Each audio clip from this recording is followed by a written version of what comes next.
हमारा टॉपिक है विलेन की सांद्रता प्रदर्शित करने की विधियां। तो विलेन की सांद्रता को प्रदर्शित करने की बहुत सारी विधियां हैं, जैसे प्रतिशत के पद में, पीपीएम में सांद्रता, शक्ति प्रतिशत के पदों में, और मोलरता के पद में, मोलरता के पद में नॉर्मलता और मोल प्रभात जैसे बहुत सारी विलेन की सांद्रता प्रदर्शित करने की विधियां हैं। तो इनमें से हम लोग एक एक करके पढ़ते हैं, समझते हैं और जानते हैं। तो इनमें से मैं सबसे पहला टॉपिक लेता हूं मोलरता। मोलरता को किससे प्रदर्शित करेंगे? कैपिटल एम से। और इसकी परिभाषा क्या है? 1 लीटर विलेन में उपस्थित विलेय के मोलों की संख्या को उस विलेन की मोलरता कहते हैं। ठीक है, इसका मात्रक क्या होगा? मोल प्रति लीटर या मोल लीटर इनवर्स। कोई दिक्कत इतना समझने में? अगर नहीं है दिक्कत तो आगे बढ़ते हैं। इसका सूत्र क्या होगा? मोलरता बराबर होता है, मोलरता बराबर क्या होगा? विलेय के मोल, विलेय के मोल बटे विलयन का आयतन,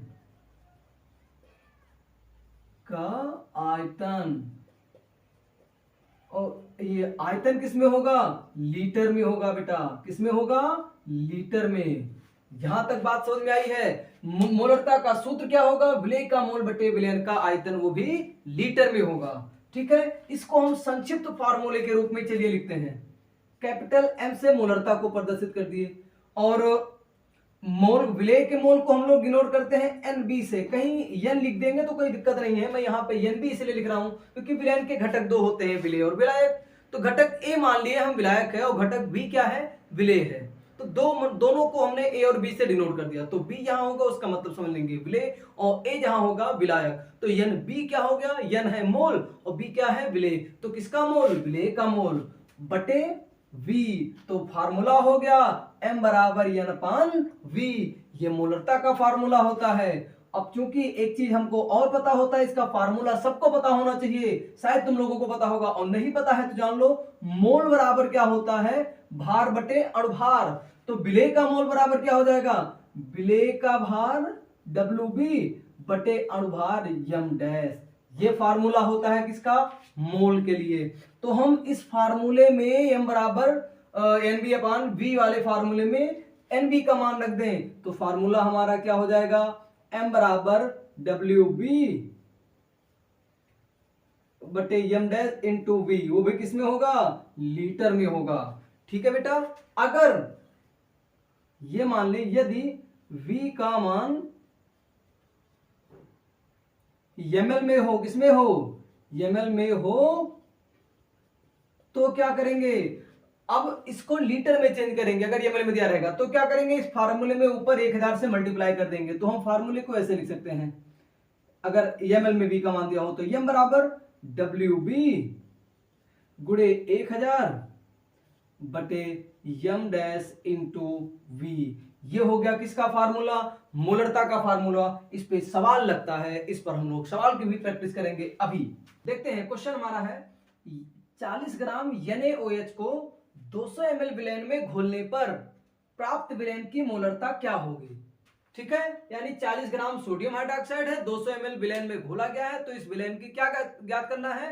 मोलरता को। तो मोलरता को ज्ञात करने का सूत्र क्या होगा बेटा? ये वाला फार्मूला होगा। तो यहां सॉल्यूशन में लिखेंगे सूत्र m बराबर WB गुणे 1000 बटे m डैश इंटू v। ये हो गया फार्मूला। अब इस फार्मूले के हिसाब से सवाल में क्या दिया गया है ये लिखते हैं हम लोग। देखो बेटा, 40 ग्राम NaOH को 200 ml विलेन में घोला गया है, तो जिसको घोला गया है वो विलेय, जिसमें घोला गया है मतलब वो विलेन है। ठीक है, देखते हैं, दिया है WB कौन है? यहां पर उसका विलेय है NaOH, और कितनी मात्रा है? 40 ग्राम। तो WB कितना दिया गया है इस फार्मूले के हिसाब से? 40 ग्राम। और V बराबर विलेन का आयतन दिया गया है 200 ml। कितना दिया गया है? 200 ml। m डैश कितना होगा NaOH का? जितने भी तत्व इसमें दिए गए हैं NaO और H सबका परमाणु भार जोड़ लो, तो Na का 23 होगा, सोडियम का 16 होगा, ऑक्सीजन का 1, तो टोटल सबका करने पर आता है 40। तो m डैश हो गया 40। ठीक है, और तुमको निकालना क्या है? कैपिटल एम तुमसे क्वेश्चन मार्क है। तो ध्यान से इस सवाल को पढ़ें और सॉल्व करते हैं। तो क्या करेंगे, अब सभी मान हमको दिए गए हैं, फार्मूले पर मान रखने पर बताओ क्या होगा। m बराबर WB कितना है 40 गुणे 1000 अपान 40 ये हो गया और 200। तो 40 से 40 काट दिए और 1 0 1 0 ये और ये 2 0 से 2 0 काट दिए। तो m बराबर कितना बचा, अब 10/2 बराबर कितना आया 5। तो m बराबर यहाँ कितना आ गया 5 आ गया। कितना आ गया 5। तो ये हमारा आंसर आ गया। ठीक है, अब आगे की तरफ हम लोग देखते हैं दूसरा टॉपिक। अब देखते हैं मोलरता से संबंधित कुछ महत्वपूर्ण तथ्य। मोलरता से संबंधित महत्वपूर्ण तथ्य।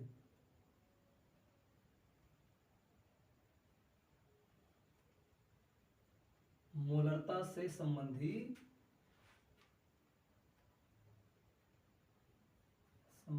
महत्वपूर्ण तथ्य।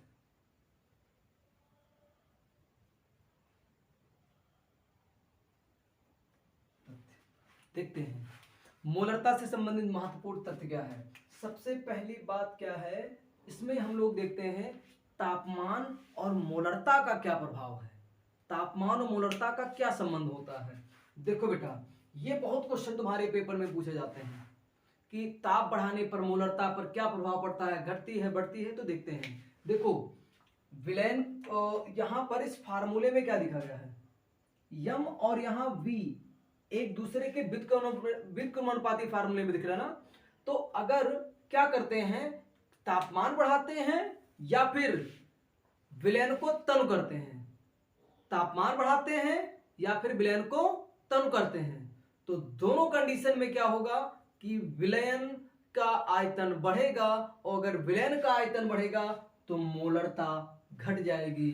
तो यहां पर हम लोग लिख सकते हैं तापमान, मोलरता क्या होती है, मोलरता समान व्युत्क्रमानुपाती होगी तापमान और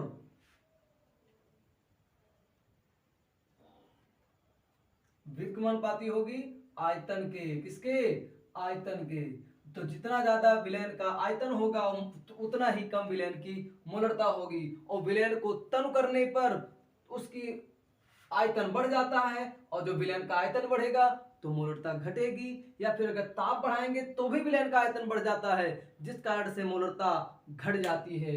तो याद रखना मोलरता तापमान के व्युत्क्रमानुपाती होगी, आयतन के व्युत्क्रमानुपाती होगी। और कुछ फैक्ट देख लेते हैं, जैसे कहीं पर विलयन की सांद्रता को दे दिया गया m/2, m/2 दे दिया गया, कहीं पर विलयन की सांद्रता को दे दिया गया m/10 और कहीं विलयन की सांद्रता को दे दिया गया m/100 और कहीं पर विलयन की सांद्रता को दे दिया गया m/1000। तो इसका अर्थ क्या समझेंगे, तो m/10 का अर्थ हो गया सेमी मोलर। क्या हो गया, सेमी मोलर कहते हैं इसको। यानी इस तरीके की अगर विलयन की सांद्रता दे दी गई है तो उसको हम लोग क्या कहेंगे, सेमी मोलर। और अगर कहीं पर दिया गया है m/10 तो इसका अर्थ समझेंगे डेसी मोलर। क्या समझेंगे, डेसी मोलर। ठीक है, हाँ सेमी मोलर बराबर यहां मोलरता कितना हो जाएगा, m बराबर हो जाएगा 0.5 और यहां मोलरता हो जाएगा 1/10 के बराबर, बोले तो 0.1। m बराबर यहां कितना हो जाएगा 0.1 हो जाएगा बेटा। और m/100 का अर्थ क्या हो जाएगा, सेंटीमोलर। क्या हो गया, सेंटीमोलर हो जाएगा, ये सेंटीमोलर हो जाएगा। और सेंटीमोलर बराबर क्या हो जाएगा, मोलरता यहां पर m बराबर क्या होगा 0.01, यानी कह सकते हैं 1/100 के बराबर। और m/1000 का अर्थ क्या हुआ, मिली मोलर। क्या हो गया, मिली मोलर। तो यहां पर क्या हो गया बेटा, ध्यान से देखो, मोलरता 1/1000 के बराबर 0.001 1 के बराबर हो जाएगी। तो इस तरीके से अगर कहीं पर विलयन की सांद्रता को दिया जाता है तो तुम लोग आसानी से समझ जाना, डेसीमोलर, मिलीमोलर, सेमीमोलर। तो ये क्लियर हो गई बातें। आगे अब हम लोग देखते हैं नेक्स्ट टॉपिक। तो बेटा हमारा नेक्स्ट टॉपिक क्या है? मोललता। मोललता को किससे प्रदर्शित करेंगे? स्मॉल m से। और इसकी परिभाषा क्या होगी? 1 किलोग्राम विलायक में उपस्थित विलय के मोलों की संख्या को उस विलयन की मोललता कहते हैं। और इसका मात्रक क्या होगा? मोल प्रति किलोग्राम या फिर मोल किलोग्राम इनवर्स होता है। ठीक, इसका सूत्र क्या होगा ये ध्यान से देखें। मोललता बराबर विलय का मोल मोल बटे विलायक का भार।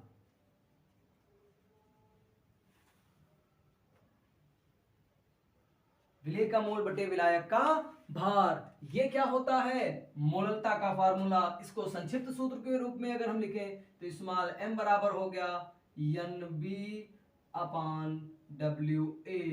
तो A हो गया विलायक के लिए और W हो गया भार के लिए। तो किसका भार? विलायक का भार। m बराबर NB अपान WA, ये हो गया फार्मूला। अब देखते हैं स्मॉल NB बराबर क्या होगा? WB अपान m डैश। ठीक है, तो इसका मान रख दो यहां पर फार्मूले में। स्मॉल m बराबर क्या हो गया? WB अपान m डैश इंटू WA। और ये WA किस में होगा? किलोग्राम में होगा बेटा। यदि WA का मान किसमें हो? ग्राम में हो तो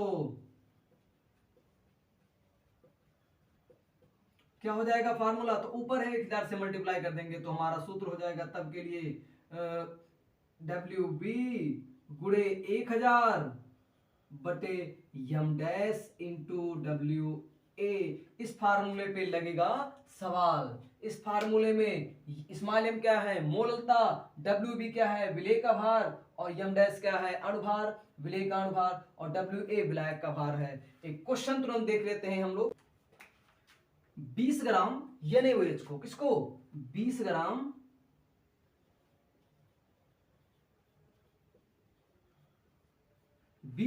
NaOH को 100 ग्राम जल में घोलने पर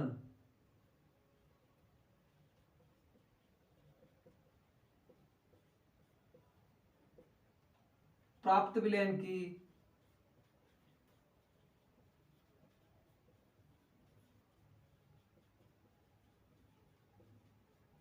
मोललता ज्ञात कीजिए।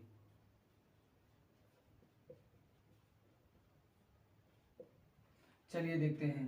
मोललता निकालना है तो सूत्र क्या हो जाएगा बेटा? स्मॉल m बराबर WB गुणे 1000 बटे m डैश इंटू WA।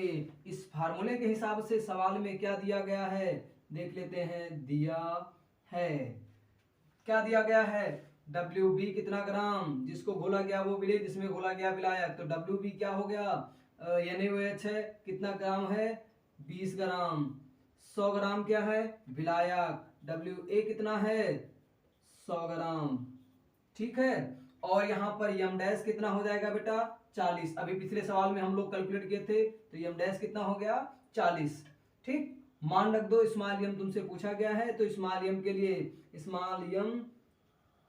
के लिए मान रखने पर बताओ क्या हो जाएगा? स्मॉल m बराबर क्या हो जाएगा बेटा? ध्यान से देखो इसका फार्मूला WB 20 गुणे 1000, 20 गुणे 1000 बटे कितना हो गया? 40 गुणे 100। तो 0 से 0, ये 0 से 0 काट दिए तो क्या हो गया? ये 0 से ये 0 भी काट दिए तो 20 बटा 4 यहां पर स्मॉल m बराबर कितना आया? 20 बटे 4। तो 20 बटे 4 कितना आ गया बेटा? बताओ। इसको हम लोग कर सकते हैं ऐसे 10 बटे 2। तो स्मॉल m बराबर कितना आया? 10 बटे 2 बराबर 5, स्मॉल m बराबर भी कितना आ गया बेटा, 5 आ गया हमारा। तो ये हो गया मोलता, और ये मात्रक के साथ लिखेंगे 5 मोल प्रति किलोग्राम। पिछले सवाल में भी जो मोलरता को ज्ञात किए थे, शायद मात्रक नहीं लिखा होगा, तो उसमें तुम लोग मात्रक के साथ लिख देना, ठीक है। तो यहां तक का टॉपिक उम्मीद करते हैं कि तुम लोगों को बेहतरीन ढंग से समझ में आया होगा, और आगे का टॉपिक कवर करते हैं नेक्स्ट वीडियो में। तब तक के लिए नमस्कार, जय हिंद।